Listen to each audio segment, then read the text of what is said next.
Hello guys, welcome to BPSC online academy. कैसे हैं आप लोग। आज आपका करंट अफेयर का सेशन लेकर आई हूँ मैं, जिसमें क्वेश्चन नंबर 23 से कंटिन्यू करेंगे। लास्ट वीडियो में कंप्लीट नहीं हो पाया था। चलिए बढ़ते हैं हम लोग।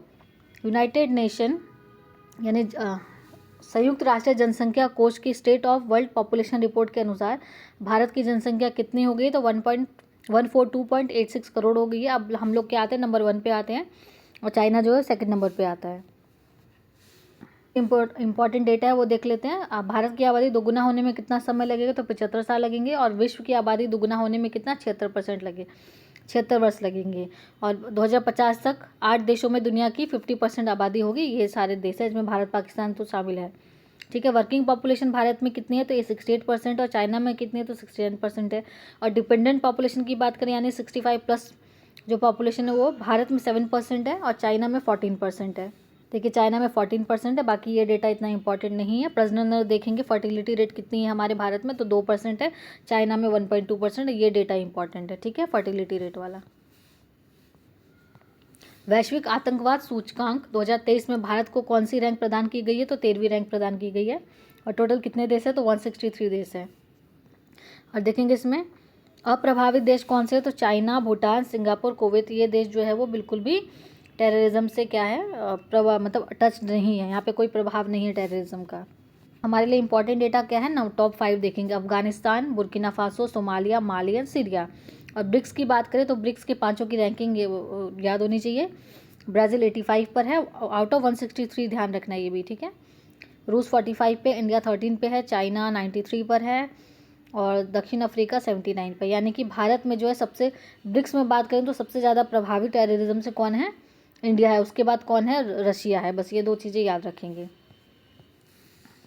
और देखेंगे सिप्री यानी Stockholm International Peace Research Institute द्वारा जारी trades and international arms transfer report के अनुसार शीर्ष 3 आयातक देशों में कौन शामिल नहीं है। यानी जो क्या बोलते हैं उसको, आर्म्स जो है ना, हथियारों को सबसे ज़्यादा मंगाता है, वो उसमें से कौन शामिल नहीं है, तो जर्मनी नहीं है। भारत सबसे ज़्यादा मंगाता है, सऊदी अरब मंगाता है, कतर मंगाता है, लेकिन जर्मनी नहीं मंगाता है सबसे ज़्यादा। देखिए सबसे ज़्यादा का मतलब है टॉप 3 में नहीं है बस, ठीक है। टॉप 3 में देखेंगे हम लोग।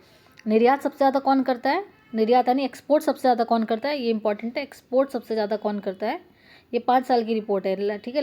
गत 5 वर्षों में सबसे ज़्यादा किसने किया, तो यूएसए ने सबसे ज़्यादा किया, रशिया ने किया सेकंड नंबर पे, देन फ्रांस ने किया, देन चीन ने किया, देन जर्मनी ने किया। और सबसे ज़्यादा मंगाता कौन है, तो ये देखेंगे हम। मंगाना यानी इंपोर्ट करना, ठीक है। आयात मतलब इंपोर्ट। सबसे ज़्यादा इंपोर्ट किसने किया है, तो भारत ने किया 11%। और Saudi Arabia second number, Qatar यानी टॉप 3 में ये हो गए ना। जो जर्मनी तो टॉप एक्सपोर्टर है 5 नंबर पे, और कतर हो गया, ऑस्ट्रेलिया हो गया, चीन हो गया, ठीक है। ये 5 जो है वो इंपोर्ट करते हैं और ये 5 जो है वो एक्सपोर्ट करते हैं, ठीक है। ये दोनों डेटा एकदम बाय हार्ट होने चाहिए, बहुत इंपॉर्टेंट रहेंगे। चलिए अब वर्ल्ड हैप्पीनेस रिपोर्ट देख लेते हैं। 2023 में भारत की कौन सी रैंकिंग रही है, तो 126 रही है, ठीक है।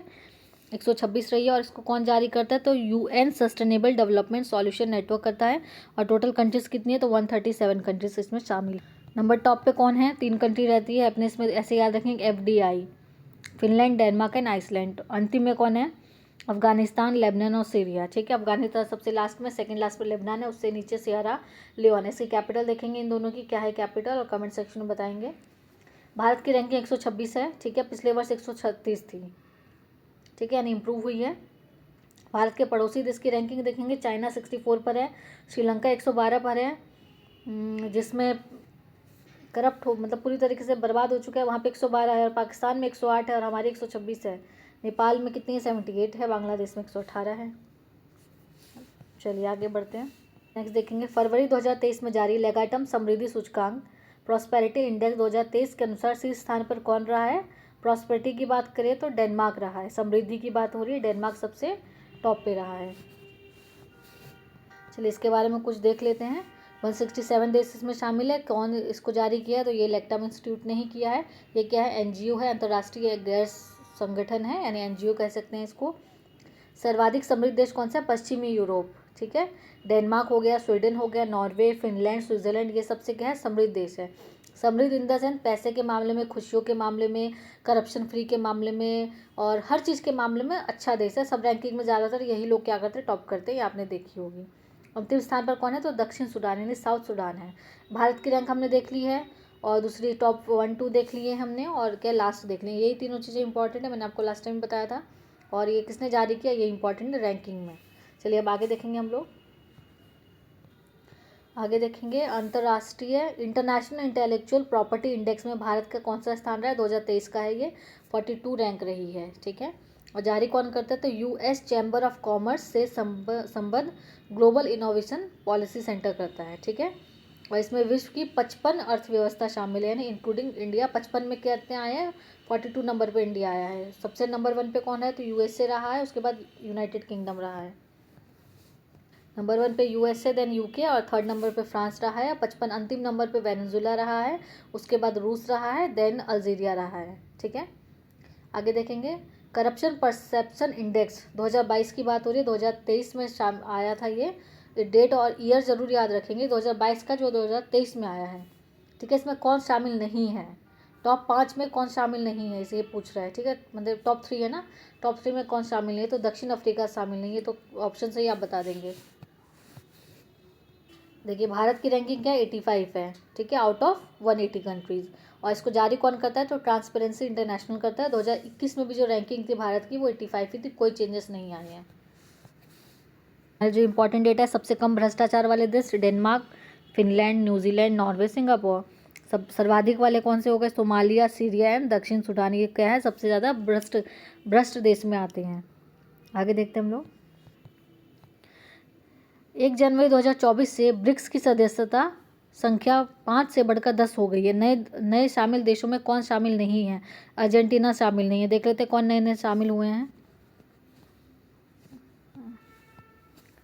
मिस्र यानी इजिप्ट हुआ है, इथोपिया हुआ है, ईरान हुआ है, सऊदी अरब हुआ है, और यूएई हुआ है, ठीक है। इतने जो है वो 5 और शामिल हुए हैं, Egypt, Ethiopia, Iran, Saudi Arab and UAE.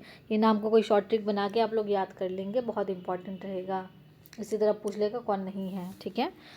नए सदस्यों को शामिल करने का निर्णय कब लिया गया था, जब दक्षिण अफ्रीका की अध्यक्षता हुई थी 15वें सम्मेलन में, तब लिया गया था। चलिए इसमें ब्रिक्स के बारे में कुछ चीज़ें हैं वो देख लेते हैं। 2006 में इसका गठन किया गया था। दक्षिण अफ्रीका को 2010 में जोड़ा गया था, यानी पूर्ण सदस्य बनाया गया था। इससे पहले ब्रिक कहा जाता था इसको। वैश्विक आबादी का 41% का जीडीपी जो है वो का व्यापार है इसमें। वैश्विक व्यापार 16% है, ठीक है। और अर्जेंटीना को ब्रिक्स में शामिल होना था, उसके राष्ट्रपति जेवियर मिले ने सदस्य देशों की सूची से नाम वापस ले लिया। अर्जेंटीना ने मतलब प्रस्ताव किया था, लेकिन बाद में कुछ हुआ होगा उनके बीच में, उन लोगों ने क्या किया, वापस ले लिया। तो ये एक इंपॉर्टेंट हो जाता है। ये क्वेश्चन भी बन सकता है कि किसने वापस ले लिया नाम सदस्यता से, ठीक है।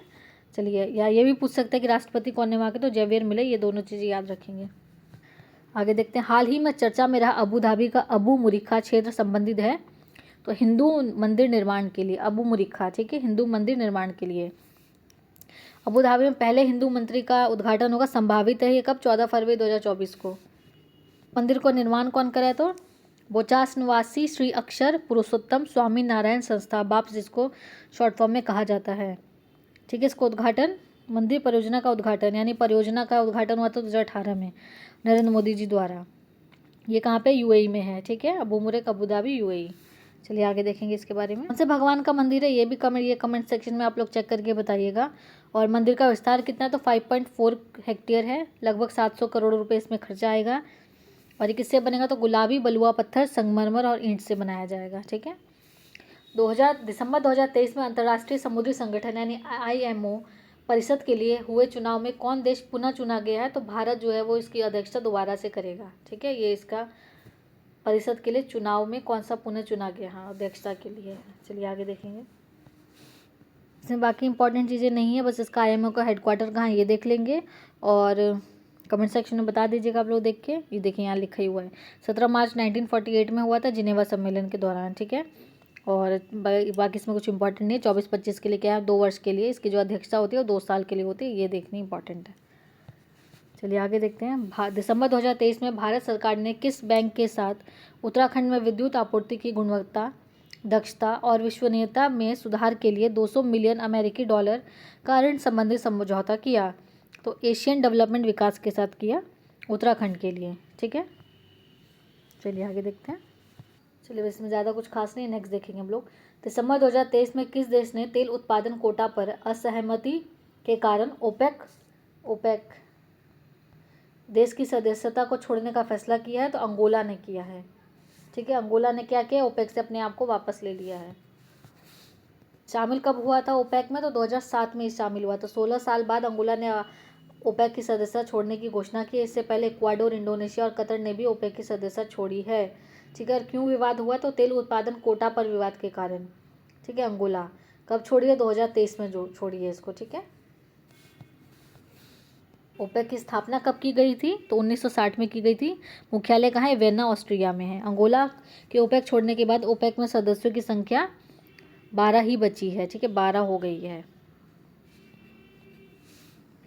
चलिए नेक्स्ट देखेंगे। दिसंबर 2023 में फोर्ब्स द्वारा जारी विश्व की 100 सबसे शक्तिशाली महिलाओं की सूची 2023 में दुनिया की सबसे शक्तिशाली महिला कौन है? दुनिया की बात हो रही है। Ursula von der Leyen. ठीक है, इसका है, ये कौन है देखेंगे आगे।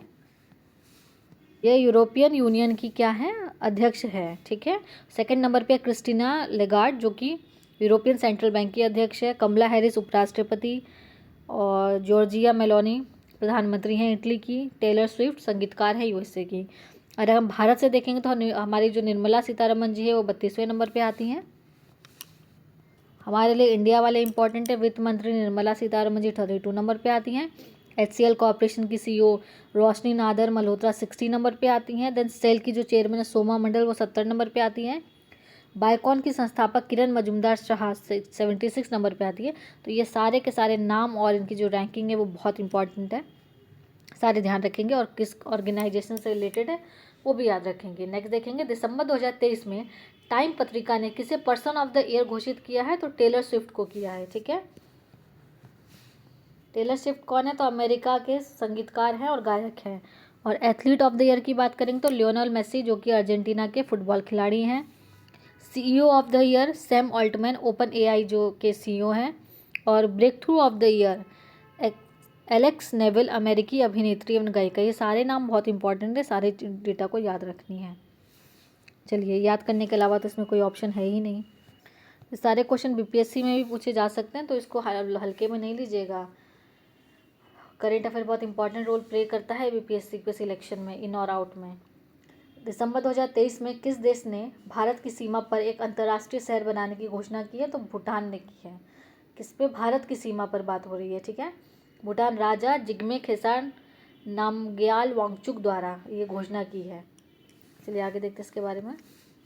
क्या होगा भारत को? ये कहाँ पे बनाया जाएगा? तो असम की सीमा पे बनाया जाएगा। लगभग 1000 वर्ग किलोमीटर के क्षेत्र में बनाया जाएगा। और गोगेफू स्मार्ट सिटी परियोजना, ठीक है, इसका नाम रहेगा। संबंधित प्रोजेक्ट है मतलब। इस शहर को भारत के उत्तर पूर्वी राज्यों के माध्यम से दक्षिण एशिया को दक्षिण पूर्व एशिया से जोड़ने वाले आर्थिक गलियारे के रूप में स्थापित किया जाएगा। यानी कि इकोनॉमिक कॉरिडोर के रूप में इसको स्थापित किया जाएगा, जिससे कि दोनों देशों में बेनिफिट मिलेगा। उसी चीज़ के लिए इसको बनाया जा रहा है। देखिए ये इंपॉर्टेंट डेटा है। दिसंबर 2023 में business intelligence company morning consult द्वारा जारी सर्वे रिपोर्ट के अनुसार विश्व का सबसे लोकप्रिय नेता कौन है? तो हमारे भारत के प्रधानमंत्री श्री नरेंद्र मोदी जी हैं। चलिए आगे देखेंगे इसके बारे में। देखिए जारी करता तो क्वेश्चन में ही बता दिए। मॉर्निंग कंसल्ट से इस 5 पे देखेंगे।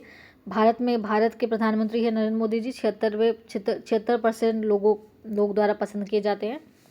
दूसरे नंबर पर मैक्सिको के एंड्रेस मैनुअल लोपेज 66% द्वारा।